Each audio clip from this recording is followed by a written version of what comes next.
बिस्मिल्लाहिर्रहमानिर्रहीम। अस्सलाम वालेकुम स्टूडेंट्स। आज के इस वीडियो लेक्चर के अंदर हम बात करेंगे first year biology chapter number 6 और लेक्चर नंबर 7 है। टॉपिक होगा आज का हमारा growth and reproduction in bacteria, कि किस तरीके से बैक्टीरिया के अंदर ग्रोथ और रिप्रोडक्शन का प्रोसेस होता है। ग्रोथ और रिप्रोडक्शन कहते किसे हैं, ये आज का हमारा टॉपिक है। टॉपिक स्टार्ट करने से पहले एक पॉइंट मैं आप लोगों को बता दूं कि ये जो हायर ऑर्गेनिजम्स हैं, जो कम्प्लेक्स मल्टी सेलुलर ऑर्गेनिजम्स हैं, जैसे प्लांट्स हैं, एनिमल्स हैं, इनके अंदर इन दोनों टर्म्स का जो मतलब है वो बिल्कुल डिफरेंट है। यानी ग्रोथ कहते हैं irreversible increase in size as an organism gets mature, कि जब भी कोई मल्टी सेलुलर ऑर्गेनिज्म मैच्योरिटी की तरफ जाता है तो उसके साइज में जो इरिवर्सिबल इंक्रीज आती है, हम इसको ग्रोथ कहते हैं। लेकिन जब उनके अंदर हम रिप्रोडक्शन की बात करते हैं तो रिप्रोडक्शन का मतलब होता है अपनी तादाद में इजाफा करना, अपनी नस्ल को आगे बढ़ाना। लेकिन जब यही दोनों टर्म हम बैक्टीरिया के लिए इस्तेमाल करते हैं तो दोनों का मतलब तकरीबन सेम हो जाता है। यहाँ पे मैंने लिखा है bacterial cell growth refers to increase in number of bacterial cells, कि ये जो बैक्टीरिया की ग्रोथ है ये भी रिप्रोडक्शन के मतलब के लिए इस्तेमाल होती है। जब हम बैक्टीरिया के अंदर ग्रोथ की बात करते हैं तो बैक्टीरिया के सेल्स की तादाद का बढ़ जाना ये बैक्टीरिया की ग्रोथ कहलाता है। अब ये जो बैक्टीरिया के अंदर जो तादाद बढ़ती है इसी को हम ग्रोथ का नाम देते हैं, इसी को हम रिप्रोडक्शन का नाम देते हैं। ये जिस प्रोसेस के थ्रू होती है नॉर्मली उसको हम बाइनरी फिशन का नाम देते हैं। बाइनरी फिशन है क्या, इसको थोड़ा सा देख लेते हैं। वो कहते हैं बाइनरी फिशन जो है ये दो अल्फाज पर मुश्तमिल है। बाइनरी बाई से निकला है जिसको हम दो का नाम देते हैं। फिशन कहते हैं ब्रेकडाउन को, कि जब भी कोई पेरेंटल बॉडी जो है वो दो हिस्सों में तकसीम हो जाती है हम उसको बाइनरी फिशन कहते हैं। यहाँ पे इसकी मैंने डेफिनेशन लिखी है। एसेक्सुअल मीन ऑफ रिप्रोडक्शन, यानी एसेक्सुअल रिप्रोडक्शन का ऐसा तरीका in which a bacterial cell divides into two daughter bacterial cells, जिनमें एक पेरेंटल जो बैक्टीरियल सेल है वो डिवाइड होता है और उसके नतीजे में दो बैक्टीरिया के डॉटर सेल्स बनते हैं, हम उनको नाम देते हैं बाइनरी फिशन का। अब ये जो बाइनरी फिशन का प्रोसेस है ये ऐसा नहीं है, रेंडमली नहीं होता है, बल्कि इसकी चंद एक स्टेजेस हैं जो कि तरतीब से होती है, जिसके बाद जिन स्टेजेस की कंप्लीशन के बाद ये बाइनरी फिशन का प्रोसेस कंप्लीट होता है। तो ये जो बाइनरी फिशन का प्रोसेस है इसको हम चार डिफरेंट स्टेजेस के अंदर डिवाइड करते हैं। सबसे पहले क्या होता है, जो पेरेंटल बैक्टीरिया का सेल है वो उसकी एनलार्जमेंट होती है, वो उसका साइज जो है वो काफ़ी ज़्यादा इंक्रीज होता है। इसके बाद डुप्लीकेशन ऑफ क्रोमोसोम, कि जो उसके अंदर उसका जेनेटिक मटेरियल है, न्यूक्लियर मटेरियल है, वो डुप्लीकेट करता है, उसकी एक और कॉपी बन जाती है। इसके बाद क्या होता है कि प्लाज्मा मेम्ब्रेन जो है वो सेल के सेंटर के अंदर ही, यानी सेंटर पे ही वो अंदर की तरफ इन्वेजिनेट करना शुरू कर देती है, अंदर की तरफ पिंच करना शुरू कर देती है। जैसे ही सेल की जो प्लाज्मा मेम्ब्रेन है ये सेंटर से पिंच करना स्टार्ट करती है तो इसी दौरान ही जो न्यूक्लियस का मटेरियल है वो सेल के दोनों अतराफ में इक्वली डिवाइड हो चुका होता है। तो इसके बाद जो सेल वाल है ये अंदर की तरफ ग्रो करती है और जो पेरेंटल बैक्टीरियल सेल है उसको दो हिस्सों में तकसीम करती है।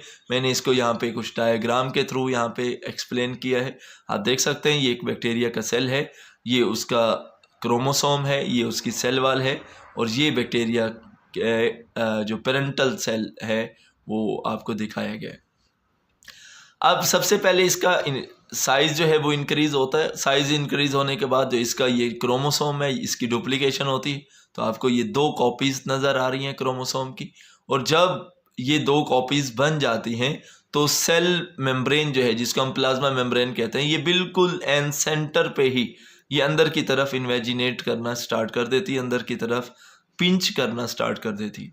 अब जैसे ही ये अंदर की तरफ पिंच करती है तो ये जो दो क्रोमोसोम की कॉपीज़ बनी थी, एक कॉपी सेल के इस तरफ चली जाती है, दूसरी कॉपी सेल के इस तरफ चली जाती है।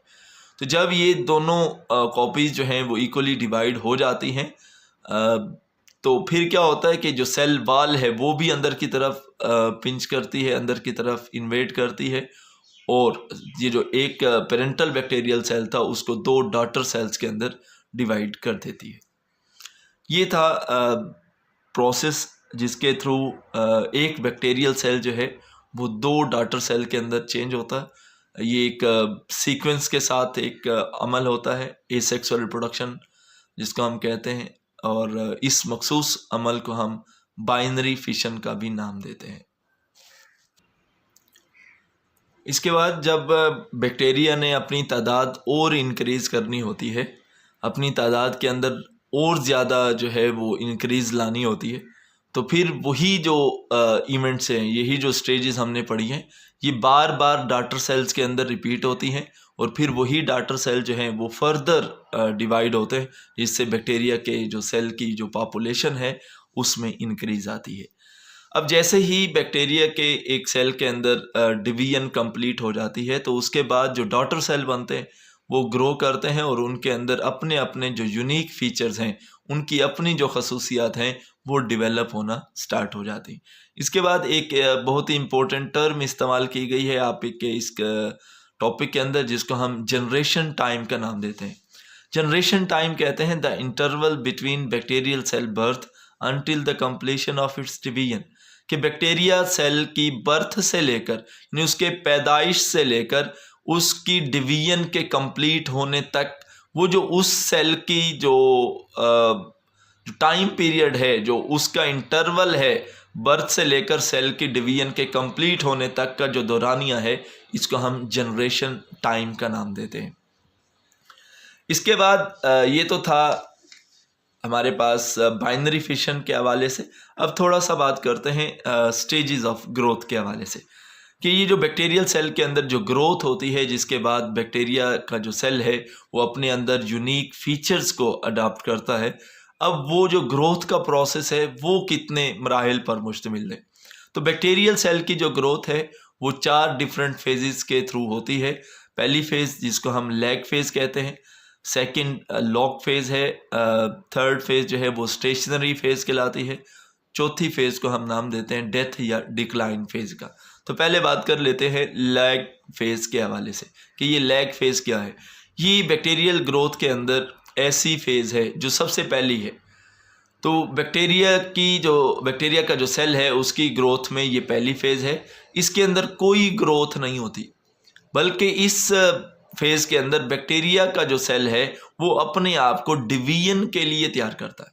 तो बैक्टीरिया के सेल की ग्रोथ का वो मरहला जिसके अंदर उस बैक्टीरियल सेल की रिप्रोडक्शन तो नहीं होती, ग्रोथ तो नहीं होती, ग्रोथ मीन के तादाद में इजाफा तो नहीं होता, बल्कि वो अपने आप को डिवीजन के लिए तैयार कर रहा होता है। तो बैक्टीरियल सेल की ग्रोथ का ये जो मरहला है इसको हम लैग फेज़ का नाम देते हैं।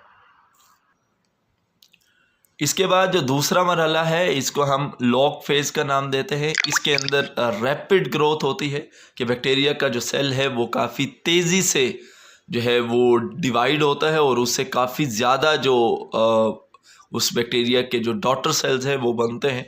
तो ऐसी फेज़ जिसके अंदर बैक्टीरिया की रैपिड ग्रोथ हो रही हो, यानी बैक्टीरिया जो है वो एक्सपोनेंशियली डिवाइड कर रहे हो, बहुत ही ज़्यादा स्पीड से डिवाइड कर रहे हो और बैक्टीरिया की पॉपुलेशन में काफ़ी ज़्यादा इंक्रीज़ देखने को मिल रही हो, हम इस फेज़ को लॉग फेज़ का नाम देते हैं। इसके बाद जो थर्ड फेज़ है इसको हम स्टेशनरी फेज़ का नाम देते हैं। स्टेशनरी फेज़ मीन के रुकी हुई, स्टेशनरी का मतलब होता है साकिन, रुका हुआ। ये ऐसी फेज़ है जिसमें बैक्टीरिया के जो सेल्स हैं उनमें जो डेथ रेट है वो उनके बर्थ रेट के इक्वल हो जाता है। तो ऐसी स्टेज जिसमें बैक्टीरिया का जो डेथ रेट है वो उनकी बर्थ रेट के इक्वल आ जाए, यानी जितने बैक्टीरिया जो हैं वो पैदा हो रहे हैं उतने ही बैक्टीरिया मर रहे हो। तो इसमें पॉपुलेशन जो है वो पॉपुलेशन के अंदर जो नंबर ऑफ सेल्स हैं वो तो इंक्रीज़ नहीं होते हैं, क्योंकि जितने बैक्टीरियल सेल जो हैं वो डेड हो रहे हैं उतने ही वो उनकी बर्थ हो रही है। तो इस फेज़ को जिसमें बैक्टीरिया की जो डेथ रेट है वो उसके बर्थ रेट से इक्वल हो जाए, हम इसको स्टेशनरी फेज़ का नाम देते हैं। इसके बाद फोर्थ फेज़ है जिसको हम नाम देते हैं डेथ या डिक्लाइन फेज़। ये नाम ही शो कर रहा है जब बैक्टीरियल सेल का जो डेथ रेट है वो उसके रिप्रोडक्शन रेट से बढ़ जाए। रिप्रोडक्शन रेट जिसको आप बर्थ रेट भी कह सकते हैं, डिवीजन का रेट। तो जब बैक्टीरिया के अंदर जो डेथ रेट है वो काफ़ी ज़्यादा हो जाए as compare to reproduction rate, तब हम उसको कहते हैं बैक्टीरिया की जो फोर्थ फेज़ है, इसको हम लेट स्टेज भी कहते हैं, क्योंकि ये बैक्टीरिया की ग्रोथ के अंदर सबसे आखिर में यही फेज़ आती है जिसको आप डेथ या डिक्लाइन फेज़ का नाम देते हैं। अगर मैं इसको ग्राफिकली रिप्रेजेंट करूं तो ये चारों फेजेस कुछ इस अंदाज से होंगी। ये लैग फेज़ है जिसके अंदर बैक्टीरिया कोई ग्रोथ नहीं कर रहे, बैक्टीरिया की तादाद में कोई इंक्रीज देखने को नहीं मिल रही। इसके बाद बैक्टीरियल सेल जो है वो एक्सपोनेंशियली डिवाइड होते हैं, काफ़ी तेज़ी से उसकी तादाद इंक्रीज होती है, तो इसको हम लॉग फेज़ कहते हैं। इसके बाद जब बर्थ रेट और डेथ रेट इक्वल हो जाता है तो उसमें तादाद में जो इजाफा है वो देखने को नहीं मिलता, इसको हम नाम देते हैं स्टेशनरी फेज़ का। इसके बाद जब बैक्टीरिया के डेथ रेट काफ़ी ज़्यादा हो जाए और रिप्रोडक्शन रेट काफ़ी कम हो तो इसको हम डेथ फेज़ का नाम देते हैं। इसमें पॉपुलेशन काफ़ी ज़्यादा तेज़ी से जो है वो कम होना स्टार्ट हो जाती है। इसके बाद हम बात करते हैं बैक्टीरिया के अंदर एक और प्रोसेस भी होता है जिसके अंदर बैक्टीरिया जो है वो अपने अंदर जेनेटिक मटेरियल का एक्सचेंज करते हैं। इस प्रोसेस को हम कॉन्जुगेशन का नाम देते हैं। तो बैक्टीरियल सेल के अंदर क्योंकि नॉर्मली जो सेक्सुअल रिप्रोडक्शन है जिसमें मेल एंड फीमेल गैमेट्स की फ्यूजन होती है ये भी देखने को नहीं मिलती है, और माइटोसिस भी नहीं होती है। माइटोसिस कहते हैं यूकैरियोटिक सेल के अंदर जो डिवीजन है सोमैटिक सेल्स के अंदर, इसको आप माइटोसिस कहते हैं, जिसमें एक जो पेरेंट सेल है वो दो डॉटर सेल के अंदर डिवाइड होता है और जेनेटिक मटेरियल सेम रहता है। तो ना तो बैक्टीरियल सेल के अंदर जो नॉर्मली सेक्सुअल रिप्रोडक्शन है वो होती है और ना ही जो है वो माइटोसिस देखने को मिलती है। लेकिन बैक्टीरियल सेल के अंदर एक और प्रोसेस होता है जिसमें बैक्टीरियल सेल को जो है वो सेक्सुअल रिप्रोडक्शन वाला ही बेनिफिट मिलता है, क्योंकि उसके दौरान जो है वो जेनेटिक मटेरियल का एक्सचेंज होता है। इस प्रोसेस को हम कॉन्जुगेशन का नाम देते हैं। तो जब दो जेनेटिकली डिफरेंट बैक्टीरिया एक दूसरे के साथ आपस में जेनेटिक मटेरियल का एक्सचेंज करते हैं तो उस प्रोसेस को हम नाम देते हैं कॉन्जुगेशन का। कॉन्जुगेशन है क्या, डेफिनेशन मैंने यहाँ पे लिखी है, transfer of genetic material from a donor bacterium to a recipient bacterium. तो किसी भी डोनर बैक्टीरियम से रेसिपिएंट बैक्टीरियम की तरफ जो जेनेटिक मटेरियल का फ्लो करना है, जो ट्रांसफ़र है, इस प्रोसेस को हम कॉन्जुगेशन का नाम देते हैं। आप यहाँ पे देख सकते हैं ये एक डोनर बैक्टीरियम है जिसका जेनेटिक मटेरियल इस तरफ फ्लो कर रहा है, ये रेसिपिएंट बैक्टीरियम है। ये एक स्ट्रक्चर मैंने यहाँ पे बनाया जिसके थ्रू ये जेनेटिक मटेरियल का एक्सचेंज होता है, इसको हम सेक्स पिल्लाई का नाम देते हैं। तो बैक्टीरियल सेल के अंदर जेनेटिक मटेरियल का जो एक्सचेंज है कॉन्जुगेशन के दौरान वो एक जिस स्ट्रक्चर के थ्रू होता है इसको हम सेक्स पिल्लाई का नाम देते हैं।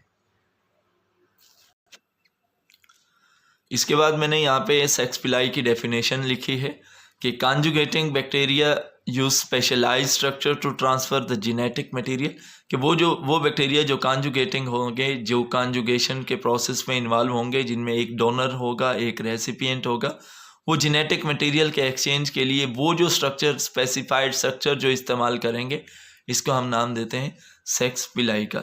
इसके बाद वो कहते हैं कि ये जब कॉन्जुगेशन के थ्रू ये जेनेटिक मटेरियल का एक्सचेंज हो जाता है तो उसमें न्यू जेनेटिक रिकम्बिनेशंस जो हैं न्यू जेनेटिक कम्बिनेशंस देखने को मिलते हैं। ये जो न्यू जेनेटिक कम्बिनेशंस हैं ये बैक्टीरिया को इस काबिल बनाते हैं कि वो जो वाइड वैरायटी ऑफ इन्वायरमेंट है उसके अंदर वो सरवाइव कर पाएँ, क्योंकि बैक्टीरिया के जो सेल्स होते हैं उनको काफ़ी ज़्यादा कम्पिटिटिव इन्वायरमेंट का सामना करना पड़ता है। तो वहाँ पे उनको अडॉप्ट करने के लिए, उनको अपने इन्वायरमेंट के मुताबिक अडाप्टेशन लाने के लिए ये जेनेटिक मटेरियल का एक्सचेंज होना लाजमी होता है। तो जब ये जेनेटिक मटेरियल का एक्सचेंज हो जाता है तो उसके थ्रू ये जो नए कम्बिनेशंस पैदा होते हैं जिसमें डोनर सेल से रेसिपिएंट सेल में जब वो जीन आता है तो ये जो रेसिपिएंट सेल है वो इस काबिल हो जाता है कि वो मुख्तलिफ़ तरह के इन्वायरमेंट के अंदर अपने आप को सरवाइव करा सके। तो ये था हमारा आज का लेक्चर जो कि हम लोगों ने बात की growth and reproduction in bacteria के हवाले से। इस टॉपिक के अंदर बहुत ही इम्पोर्टेंट जो क्वेश्चन है वो कॉन्जुगेशन का है और ये शॉर्ट क्वेश्चन के तौर पर आता है नॉर्मली। और जैसा कि अभी आप लोगों को पता है कि पिछले चंद सालों के अंदर जिस अंदाज़ के जो पेपर हैं वो आते हैं तो उसमें ये कॉन्जुगेशन का अमल है या जो कंप्लीट जो टॉपिक है, ये एज अ लॉन्ग क्वेश्चन भी इम्पोर्टेंट है। तो उम्मीद है आप लोगों को इस लेक्चर की समझ आ गई होगी, और अगर आप लोगों का कोई क्वेश्चन है तो आप लोग कमेंट सेक्शन के अंदर पूछ सकते हैं। मैं इंशाल्लाह कोशिश करूँगा आप लोगों के तमाम सवालात के जवाबात दिए जाएं। और नेक्स्ट वीडियो तक के लिए मुझे इजाज़त दीजिए। अल्लाह हाफ़िज़।